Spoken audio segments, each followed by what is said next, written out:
Is your child's behavior getting harder and harder to deal with no matter what you try?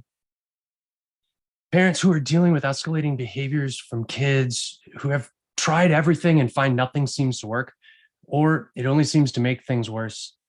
Give me the next 5 minutes and I'll show you a new way to deal with the situation that I call connection over behavior, and how you can use it to have less fighting, more communication, and a closer relationship with your kids.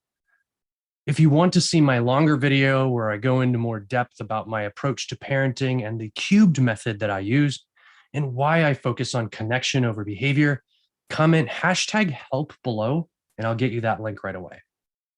My name is Matt Kenyon. I'm a family relationship coach and the owner of Freethought Coaching, where I help parents end the yelling, arguing, and fighting to build happily integrated families. My promise is that there is always at least one strategy or piece of advice that you can use right away after watching my video. So now let's talk through what I mean by connection over behavior and how you can use it to end the conflict and build a stronger relationship with your kid. When faced with a teen, tween, or child who won't listen or who argues about everything, lots of parents make the completely understandable mistake of getting angry, yelling, imposing punishments, and arguing with their kid in an attempt to exert some sort of control over their child or the situation. Unfortunately, this is ultimately a mistake because it's counter to the actual issue at hand, some unmet need for their child. Behavior is, in fact, a symptom, not the problem itself. Many times, the real problem is a lack of connection felt by your child.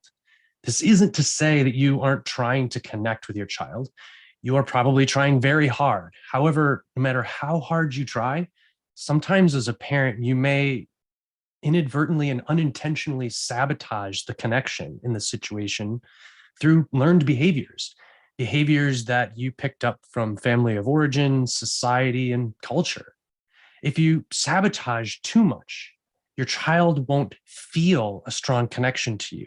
This lack of connection leads to defensiveness, rejection, arguing, and a feeling of insecurity in your relationship.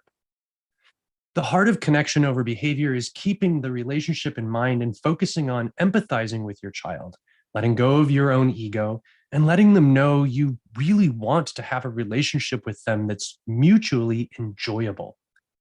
Focus on them, and removing your ego allows you to tend to their needs that are really at the source or cause of the behavior, and in the process, gain emotional trust and build a stronger connection with your child. Once you're in a connected space and your child is no longer in that same emotional or defensive space, you can loop back with empathy and ask about the behavior in an attempt to understand. You can use questions and empathize to explore the situation in a non-threatening way. Leave judgment completely out of the interaction because it does nothing to increase the connection. It only increases defensiveness. Now, you can work to find out more information, get better insight into what may have been the trigger for the behavior, and collaborate with your child to avoid these situations in the future. The outcome feels positive for all involved, and the kid knows that you will be there for them no matter what happens during the day, which in itself reduces stress and builds trust. By focusing on connection, you remove the defensive response most kids have when a parent comes to them to discuss a behavior. Connection allows us to approach those harder conversations that normally end in a yelling match and power struggles with confidence and safety. With the connection in place, the tough conversations that cause the major rupture in your relationship don't cause the major rupture in the relationship that it normally would, because there isn't that felt threat that there normally is. Instead, these harder conversations, while still not enjoyable, can be held without all the conflict. The real cherry on top is that when ruptures do occur in the relationship due to misattunement or conflict, the connection means that the repair is easier for both the parent and the child.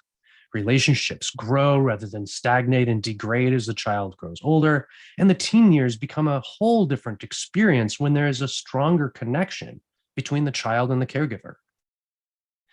The truth is, though, that this is not an instant fix. Like most things in life that are worthwhile, it will take time, effort, and hard work. You'll need to be persistent and stay the course. But the rewards, however, in the long run are huge. You will make mistakes. That's okay. There will be setbacks. That's okay. It's about progress, not perfection. If you want my longer video on how to end conflict that goes into more depth on my whole method of parenting, comment #help below, and I'll get you that link ASAP. The video is useful if you're feeling lost and need some structure to your parenting approach, or you're just needing new ideas. Thanks for watching and have a great day.